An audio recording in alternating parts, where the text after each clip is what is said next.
आज मैं सर्वप्रथम हृदय की गहराइयों से आप सबका आभार व्यक्त करता हूं जो हमारे मंच पर शीर्ष पर बैठे हैं, हमारा शीर्ष नेतृत्व और यहाँ पर बैठा हुआ पार्टी का वैसा नेतृत्व जिसने हर बूथ तक भाजपा के विस्तार में योगदान दिया है। आपने मुझ जैसे सामान्य कार्यकर्ता को पार्टी का इस सर्वोच्च पद तक पहुँचाने का अवसर दिया है। मैं इसके लिए आप सभी को प्रणाम करता हूँ। माननीय आदरणीय प्रधानमंत्री जी, मैं हृदय से आपका आभार व्यक्त इसलिए करता हूं क्योंकि हम लोग ने हमेशा दूर से ही एक कार्यकर्ता के रूप में किस प्रकार से आप देश सेवा का काम लगातार कर रहे हैं। हमने हमेशा देखा कि जब पहली बार मैं गुजरात के आनंद में आपके साथ एक कार्यक्रम में शिरकत किया था, मुझे याद है मैं उस समय राष्ट्रीय महामंत्री था और मैंने कहा जब आपको उस समय सद्भावना मिशन के कार्यक्रम में एक एक व्यक्ति को सुनते देखा और जब कार्यक्रम की समाप्ति के बाद आपने अपना ग्रीन रूम में हम लोग से जब बातचीत किया तो किस भाव से वो इतने बड़ी संख्या में गुजरात के लोग आते क्यों हैं, आपने हम वहाँ पर बैठे हुए लोगों को समझाया कि ये व्यक्ति, ये जो इतने लोग आते हैं, ये केवल हमसे गुजरात की जो भावना जुड़ी है, जो विकास की भावना गुजरात को हमने अपने साथ जोड़ा है, इसके कारण इतने लोग आते हैं। मैंने उस दिन समझा कि एक व्यक्ति बड़ा तब बनता है जब लोगों की भावनाओं से अपने आप को जोड़ता है। मैं इसके लिए आज आपका इसलिए भी अभिनंदन करता हूं क्योंकि आपके कार्यकाल में मैंने देखा कि जो भाजपा की सोच रही है सर्वव्यापी और सर्वस्पर्शी, आपने उस सोच के साथ काम किया।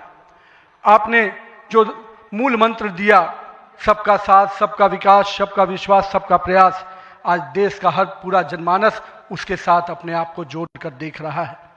मैं आज इस अवसर पर पुनः पूरे आदर और सम्मान के साथ अपने निवर्तमान अध्यक्ष जेपी नड्डा जी का अभिनंदन करता हूं, इसलिए कि पिछले कार्यकाल में मैंने देखा कि किस प्रकार से संगठन को आपने अभूतपूर्व रूप से विस्तार खुद करते हुए किया।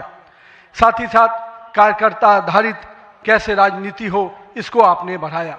और अभी बहुत बड़ी बात हम लोगों सब लोगों ने देखा, जिस कोरोना कालखंड में एक एक व्यक्ति अपने घर के अंदर महफूज हो रहा था, उस समय सेवा के उस परंपरा को, सेवा की संस्कृति को आपने जिस प्रकार से समाज में भाजपा कार्यकर्ताओं से आह्वान किया कि आप जाइए, आगे बढ़िए और सेवा के भाव से इस देश में कोरोना कालखंड में लोगों की सेवा कीजिए।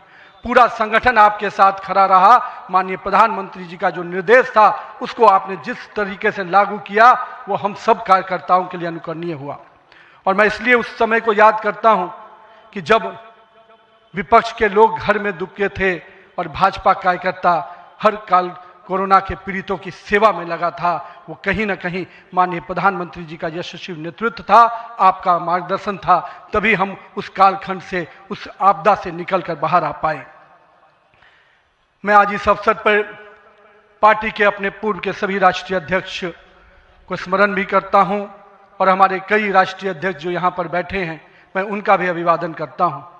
मैं देखा हूं 2006 में मैं पहली बार जब विधायक बना, उस कालखंड से लेकर किस प्रकार माननीय हमारे पूर्व के राष्ट्रीय अध्यक्ष राजनाथ सिंह जी ने पार्टी के कामों को हमेशा हर कार्यकर्ता से जुड़ने का प्रयास किया। मैंने जब नितिन गडकरी जी को देखा तो मैंने देखा कि किस प्रकार से संगठन के हर मोर्चा और सेल को उन्होंने गढ़ने का काम किया। और मैंने जब गृह मंत्री जी को राष्ट्रीय अध्यक्ष के रूप में देखा तो बूथ तक के कार्यकर्ताओं की चिंता करते हुए मैंने उनको देखा। मैंने उनको इस रूप में देखा कि किस प्रकार से आज पार्टी का जिस स्थान पे हम लोग आज खड़े हैं, कार्यालय कार्यकर्ता के लिए मैं कह सकता हूं तीर्थ स्थान होता है, और जहां से कार्यकर्ता अपनी ताकत पाता है, उस कार्यालय को भी आपने किस प्रकार से पूरे देश में एक निर्माण करने की योजना बनाई। और आज हर बूथ का कार्यकर्ता अपने आप को उस तीर्थ पर जाकर अपने आप को धन्य महसूस करता है। मैं आज अपने पूर्व के सभी राष्ट्रीय अध्यक्षों को इस अवसर पे बहुत बहुत अभिनंदन करता हूं और साथ ही साथ उन सब को स्मरण करते हुए उनका आभार व्यक्त करता हूं कि उन्होंने पार्टी को इस मुकाम तक पहुंचाने में बहुत बड़ा योगदान दिया है।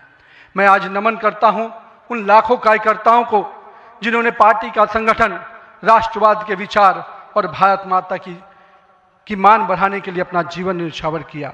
आज उनकी तपस्या और त्याग ही है का परिणाम है कि आज पार्टी इस ऊंचाई तक पहुंच पाई है।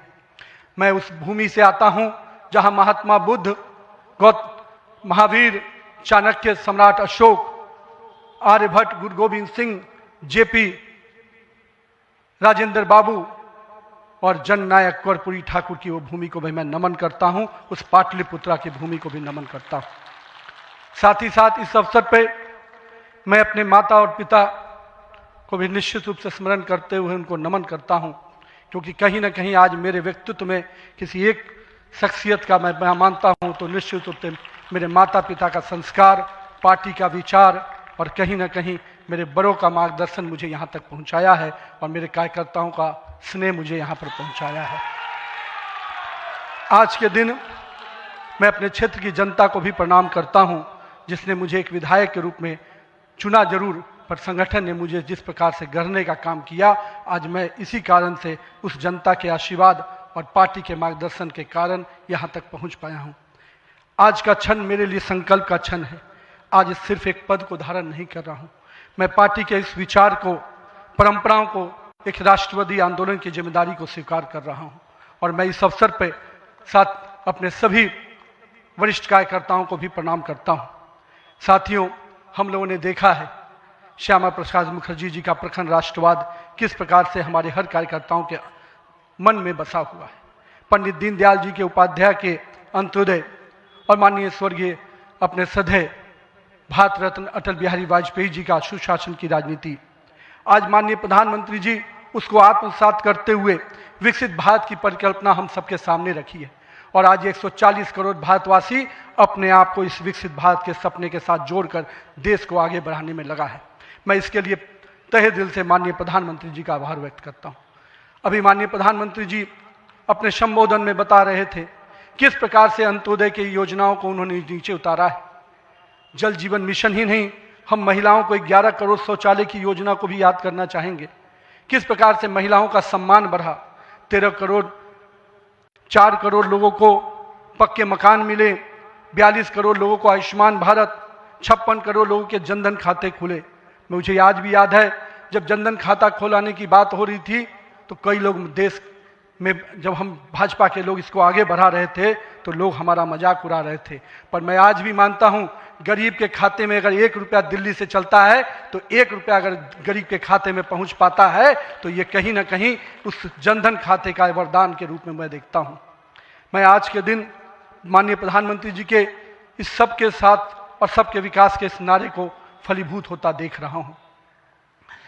हम लोगों ने लंबे समय से कुछ नारे को, भाजपा के कार्यकर्ता, हमारे जनसंकाल के कार्यकर्ता लगातार कुछ नारे को गढ़ते थे।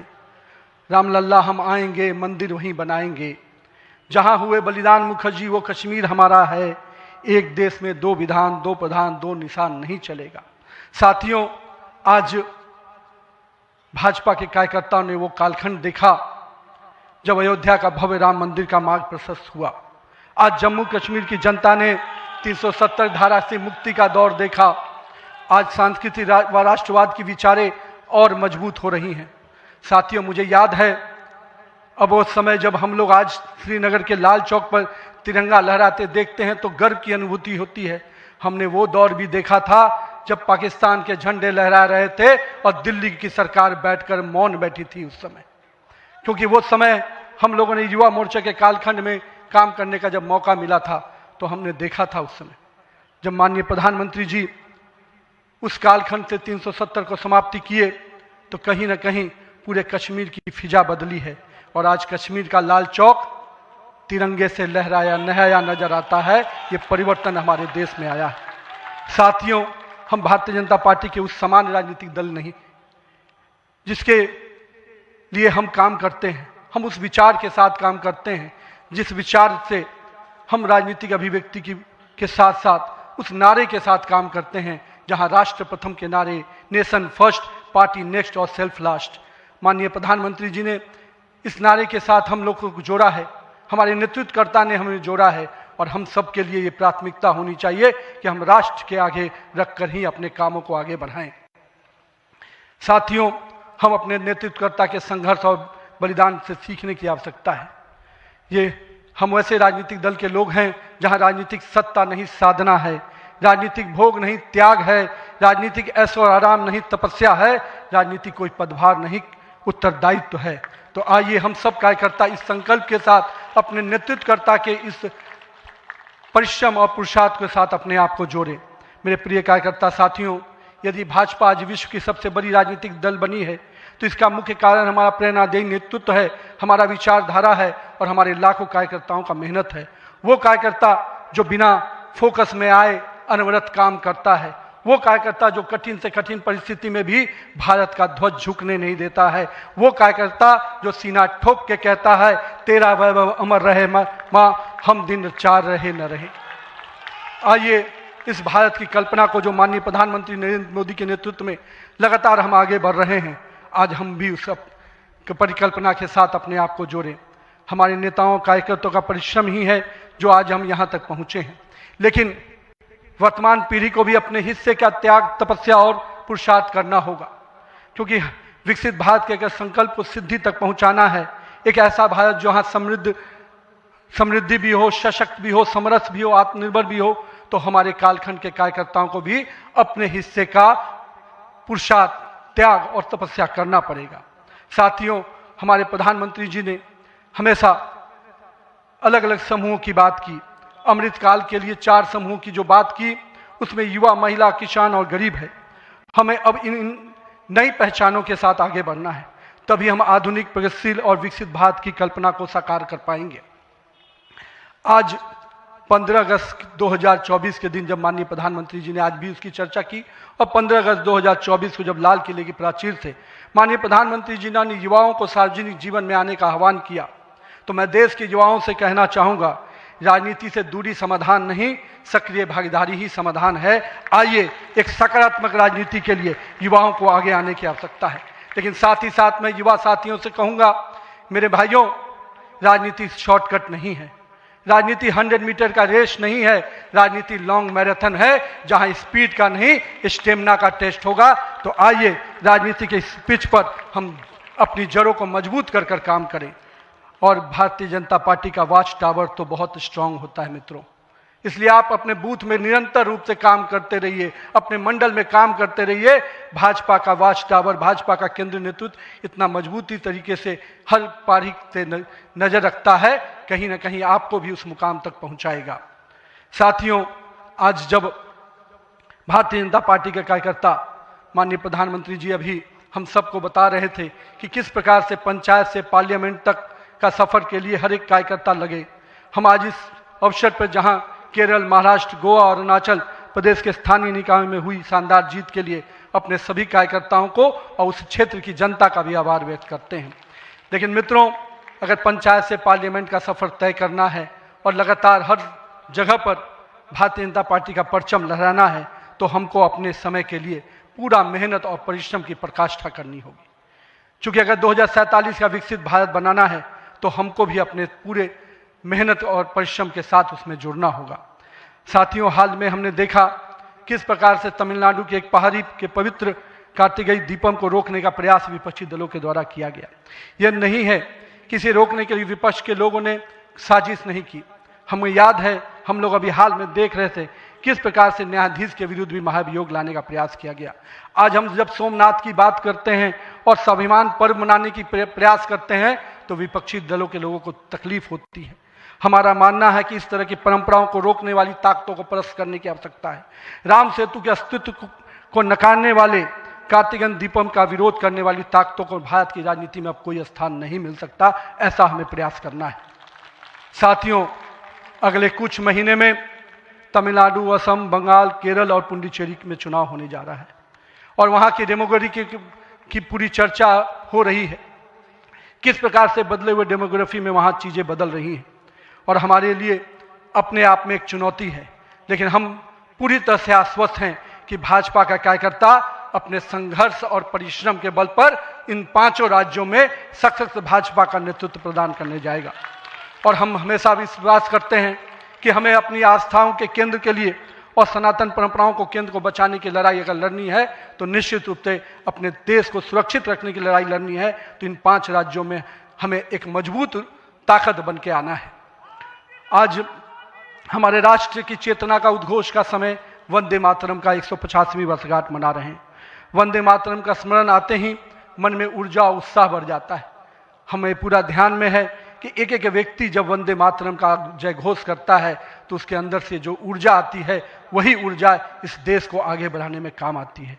तो आइए हम सबको मिलकर 150वीं वर्षगांठ को हर जन जन तक पहुंचाएं, हर युवा तक पहुंचाएं, हर महिला तक पहुंचाएं, क्योंकि वंदे मातरम हमारे अंदर का वो विश्वास है जो इस देश के विकास के साथ जुड़ेगा। सत्ता को सेवा का माध्यम बनाते हुए माननीय प्रधानमंत्री जी ने पिछले 25 वर्षों में जिस प्रकार से सरकार के मुखिया के रूप में गुजरात में और अब देश के प्रधानमंत्री के रूप में भारत के विकास में लगातार अब काम कर रहे हैं, निश्चित रूप से आपका प्रेरणादायी नेतृत्व हम जैसे नए कार्यकर्ताओं के लिए, हम जैसे पार्टी के कार्यकर्ताओं के लिए एक मापदंड है जिसको हम लोग निश्चित रूप से आपसे सीखते हैं। और मैं तो कहूँगा कि जिस सुशासन को, मॉडल को आपने पूरे देश और विश्व में स्थापित किया है, अन्य सभी राज्य सरकारों को भी उस मॉडल के साथ काम करना चाहिए, तभी हम विकास के सही मापदंड को अंतिम व्यक्ति तक पहुंचा पाएंगे। आइए हम सब मिलकर विकसित भारत के संकल्प को पूरा करने की भागीदारी सुनिश्चित करें। एक शक्तिशाली गतिमान संगठन के साथ राष्ट्र निर्माण की इस यात्रा को नई ऊंचाइयों तक लेके चले। भारत माता की जय। वंदे मातरम।